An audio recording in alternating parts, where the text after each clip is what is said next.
Malacanang dismisses as political drama the accusations of a former Davao City cop that President Rodrigo Duterte paid members of the Davao Death Squad to kill individuals, including murdered journalist Jun Pala.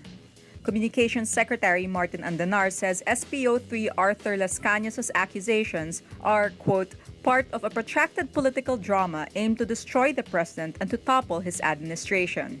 Senior Police Officer Arthur Lascañas' statement is a turnaround from his Senate testimony in October 2016, where he debunked Matobato's claim about the existence of the DDS. Totoo po ang existence ng Davao Death Squad o DDS.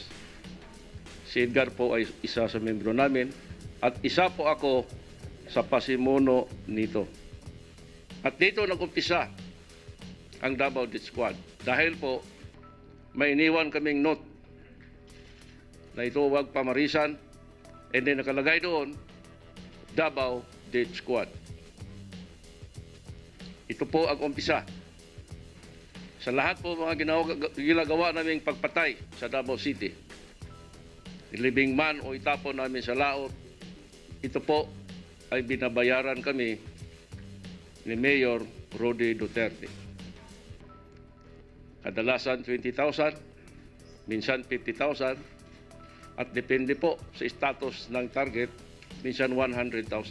Lascañas corroborates Matobato's claim that Duterte ordered the bombings of mosques in Davao City in retaliation for a church bombing. Kami lang po ang personal na inutusan niya na gumanti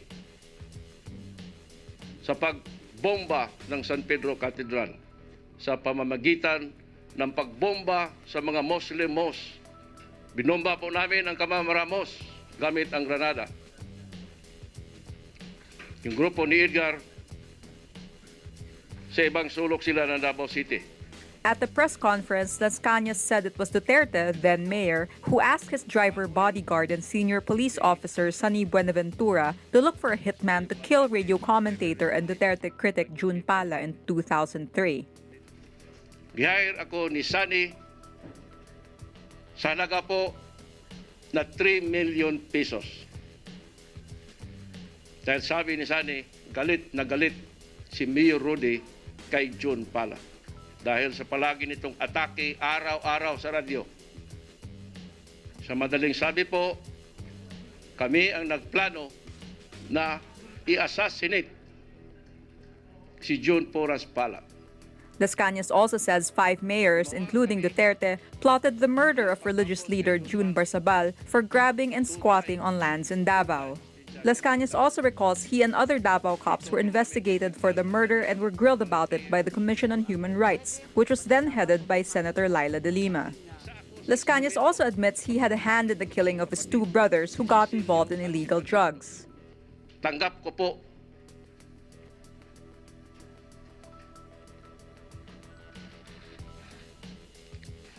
kung anong mangyari sa akin.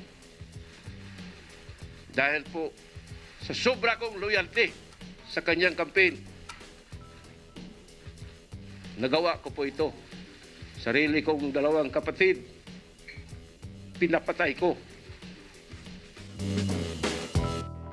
Senate media condemns Communications Secretary Martin Andanar's claim that as much as $1,000 was offered to members of the media as payment for covering a press conference where a former cop accused President Rodrigo Duterte of paying Davao Death Squad members to kill. The Senate media says Andanar's statement is unsubstantiated and irresponsible, calling the accusation fake news. The Senate media also demands a public apology from Andanar if he can't prove his accusation. Andanar says, quote, "Someone offered, supposedly. I don't know if it was accepted, but someone informed me." Senator Antonio Trillanes and a group of lawyers called for a press conference where senior police officer Arthur Lascañas claimed Duterte ordered killings as mayor. Andanar says the money could have come from the opposition. Trillanes denies Andanar's accusation, saying it's only meant to divert attention from Lascañas' allegations against Duterte. Trillanes says, quote, "We won't do such a thing and we have enough respect for the Senate media not to do that." Members of the House Majority Bloc on Monday watered down the controversial death penalty bill to include just 9 crimes: plunder, treason, and 7 drug-related offenses. In its current form, the death penalty bill lists 21 crimes to be punishable by death. House Majority Leader Rodolfo Fariñas says treason, in light of Manila and Beijing's dispute on the West Philippine Sea and South China Sea, merits the death penalty.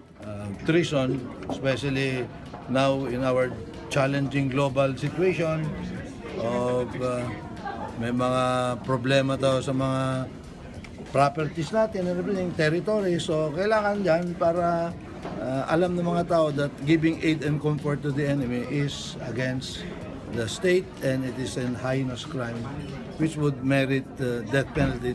House Speaker Pantaleon Alvarez earlier said majority bloc lawmakers wanted to remove plunder from the bill. This was met with public criticism, prompting Alvarez to backtrack. The Commission on Elections confirms that a copy of the National Voters List was on a computer that was stolen in January at the poll body's office in wRap, Lanao del Sur. COMELEC Executive Director Jose Tolentino says the National Voters List contains the demographics data of nearly 76 million active and deactivated voters as of October 2016. This does not include their biometrics data. Only the biometrics data of wRap voters are on the stolen computer. wRap has more than 58,000 registered voters. Tolentino says the data in the stolen computer had been encrypted since October 2016. He adds the possibility of data breach is remote. Tolentino also explains the full voter list are in all local offices, saying it makes the process of checking a new voter application faster. In response to the break-in, the National Privacy Commission ordered the COMELEC to erase copies of the NLRV in the computer systems in 1,656 election offices nationwide. The COMELEC en banc approved on February 14 to limit the use of copies of the NLRV to provincial offices. President Rodrigo Duterte may revive peace talks with communists if a bilateral ceasefire agreement includes a ban on revolutionary taxation by the New People's Army. Presidential spokesman Ernesto Abella lists some compelling reasons for peace talks to resume, including ending ambushes on military personnel, burning of properties, and stopping provocative and hostile actions. Abella says if the National Democratic Front and the Communist Party of the Philippines allow the inclusion of these features in the bilateral ceasefire agreement, it could, quote, ease the apprehension of the military and the administration. The conditions are similar to the conditions set by Armed Forces Chief Eduardo Año and National Security Advisor Hermogenes Esperon Jr.